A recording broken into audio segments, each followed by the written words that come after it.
கிறிஸ்துவுக்குள் பிரியமானவர்களே, கர்த்தராகிய இயேசு கிறிஸ்துவின் நாமத்தினால் உங்கள் அனைவருக்கும் என் அன்பின் வாழ்த்துதலை தெரியப்படுத்துகிறேன். கர்த்தர் இன்று உங்களுக்காக கொடுக்கும் ஆசீர்வாத வசனம் 84வது சங்கீதம் 11வது வசனம்.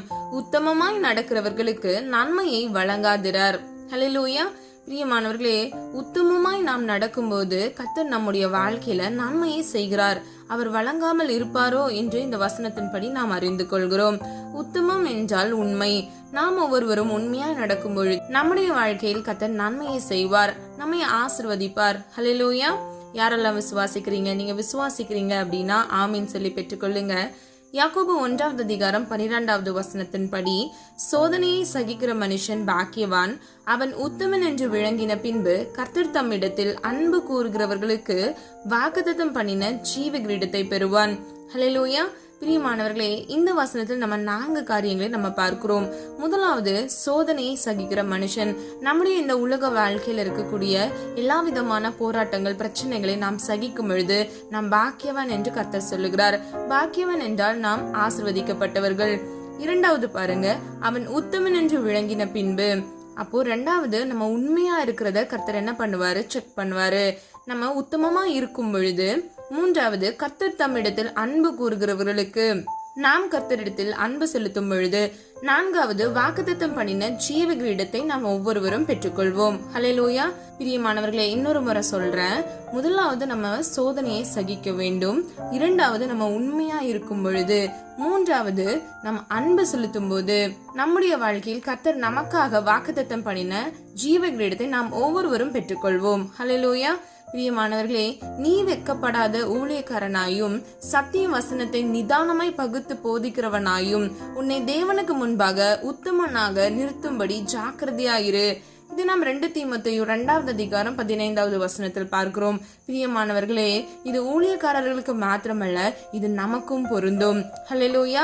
சத்திய வசனத்தை நாம் என்ன செய்ய வேண்டும்? நிதானமாய் நாம் பகுத்து நாம் போதிக்கிறவர்களாய் கர்த்தருக்கு முன்பாக உண்மையாய் நடக்க நம்ம ஜாகிரதையாக இருக்க வேண்டும். ஹல்லேலூயா.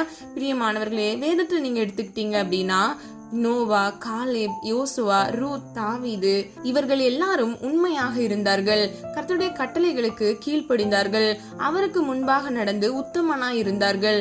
பிரியமானவர்களே, அதனால் மாத்திரமே அவருடைய வாழ்க்கை எல்லாம் சாட்சியுள்ளதாக இருந்தது. இன்னைக்கு நம்ம அவங்களெல்லாம் எடுத்துக்காட்டா சொல்கிறதற்கு காரணம் அவர்கள் உத்தமமாய் நடந்தது நிமித்தமாக மாத்திரமே. ஹல்லேலூயா. வேதத்திலிருந்து நோவாவை நம்ம பார்த்தோம்னா, ஆதியாகமம் 6வது அதிகாரம் 9வது வசனத்தின்படி தன் காலத்தில் இருந்தவர்களுக்குள்ளே உத்தமனா இருந்தார். ஹல்லேலூயா. அது மாத்திரமல்ல, அவர் தேவனோடு சஞ்சரிக்கிறவராய் இருந்தார். தேவ கட்டளைகளின்படி செய்து முடிக்கிறவராய் இருந்தார். இதை நாம் ஆதியாகமம் 6வது அதிகாரம் 22வது வசனத்தில் பார்க்கிறோம். பிரியமானவர்களே, இன்னைக்கு நம்முடைய தேவன் நம்மோடு சஞ்சரிக்க விரும்புகிறார். நம்மை அவர் நேசிக்கிறார். ஹல்லேலூயா. அது மாத்திரமல்ல, தாவீதை நீங்க எடுத்துக்கிட்டீங்கன்னா 1 சாமுவேல் 15வது அதிகாரம் 28வது வசனத்தின்படி தாவீது உத்தமனாய் இருந்தார். கர்த்தருடைய ஆவியானவர் அவருக்குள் தங்கி இருந்தார் என்பதை 1 சாமுவேல் 16வது அதிகாரம் 13வது வசனத்தில் பார்க்கிறோம்.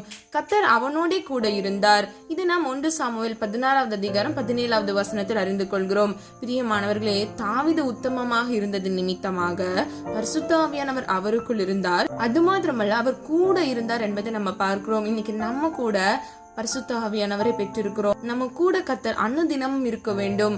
அல்லும் பகலும் அவர் நம்மோட நடக்க வேண்டும், நம்ம கூட இருக்க வேண்டும் என்று நீங்க விரும்புனீங்க அப்படின்னா நீங்க உண்மையா இருக்க வேண்டும். நம்முடைய வாழ்க்கையில் நாம் உண்மையாய் வாழ்வது மிகவும் அவசியம். இந்த நாள் முழுவதும் இந்த வசனத்தை நீங்க நிதானத்தை யோசிச்சு பாருங்க. நம்ம உண்மையாய் வாழும் பொழுது தாவீதோடு கர்த்தர் இருந்தது போல நம்மோடும் கூட இருப்பார். பரிசுத்த ஆவியானவர் நமக்குள் வாசம் செய்வார். அது மாத்திரமல்ல, நாம் உண்மையா இருக்கும் பொழுது, நாம் கர்த்தரிடத்தில் அன்பு கூறும் பொழுது, நாம் இந்த உலக வாழ்க்கையில் இருக்கிற சோதனைகளை நாம் சகிக்கும் பொழுது நாம் ஆசீர்வதிக்கப்படுவோம். நமக்கு கர்த்தர் நன்மையானதை செய்வார். அது மாத்திரமல்ல, இந்த உலக ஓட்டத்தில், இந்த விசுவாச ஓட்டத்தை நாம் ஓடி முடித்து வாக்குத்தத்தம் பண்ணின ஜீவ கிரீடத்தை நாம் ஒவ்வொருவரும் பெற்றுக்கொள்வோம். ஹல்லேலூயா. நம்ம எல்லாரும் ஒரு மனதா ஜெபிக்கலாமா? அன்பின் பிதாவே அப்பா, எங்கள் ஒவ்வொருவரையும் அது கரத்தில் ஒப்பு கொடுக்கிறோம். நீர் என்று ஆண்டவரே எங்களுக்காக கொடுத்த வாக்குத்தத்த வசனத்திற்காக நன்றி செலுத்துகிறோம். உத்தமமாய் நடக்கிறவர்களுக்கு நன்மை நீர் வழங்காமல் ஒரு நாளும் இருக்க மாட்டீர். அதற்காக நன்றி செலுத்துகிறோம். உண்மையும் உத்தமமாய் வாழ எங்களுக்கு கிருபை செய்யுங்க. வாக்குத்தத்தம் பண்ணின ஜீவ கிரீடத்தை நாங்கள் ஒவ்வொருவரும் பெற்றுக்கொள்ள அப்பா, இந்த உலக வாழ்க்கையில் இருக்கிற சோதனைகளை நாங்கள் சகிக்க, உம்மிடத்தில் மாத்திரமே நாங்கள் அன்பு செலுத்த, நாங்கள் உத்தமமாய் விளங்க கர்த்ததாமே எங்களுக்கு கிருபை செய்யுங்க. காலைதோறும் உடைய கிருபை புதிதாய் இருக்குமே, புது புது கிருபைனால் நன்மைனாலும் அப்பா எங்களை திருப்தியாக்குங்க. அப்பா, நீர் எங்களை ஆசீர்வதிங்க தகப்பனே. எங்களோடு கூட இருங்கப்பா. நாங்க உத்தமமாய் விளங்க ஆண்டவரே, உண்மையாய் நடக்க கர்த்ததாமே கிருபை செய்யுங்க. நீர் எங்களோடு இருக்க வேண்டும் அப்பா. பரிசுத்த ஆவியானவர் எங்களுக்குள் தங்கி தாபரிக்க வேண்டும் ஆண்டவரே. உடைய நாம மாத்திரம் மகிமைப்படுவதாக, உமக்கு பிரியமாய் வாழ, உம்முடைய சித்தம் செய்ய எங்களை ஒப்பு கொடுக்கிறோம். தேவையோடு யாராவது இந்த காணொலியை பார்த்து கொண்டிருந்தாங்கன்னா அவங்களுடைய தேவைகளை சந்திங்கப்பா. பிள்ளைகளுடைய விண்ணப்பங்களுக்கு அப்பா ஏற்ற வேளையில உடைய சித்தத்தின்படி அப்பா பதிலை கர்த்தர்தாமே கட்டளையிட்ட கிருபைகளுக்காக ஜெபிக்கிறேன் தகப்பனே. கண்மணி போல் இன்மட்டும் காத்து வந்த தேவன் இனிவர நாட்களிலும் ஆண்டவரே உடைய பிள்ளைகளை இயேசுவின் ரத்த கோட்டைக்குள் மூடி மறைத்து பாதுகாத்துக் கொள்ளுங்க. உடைய நாம மாத்திரம் மகிமைப்படுவதாக. இயேசுவின் மூலம் ஜெபிக்கிறோம் பிதாவே, ஆமீன்.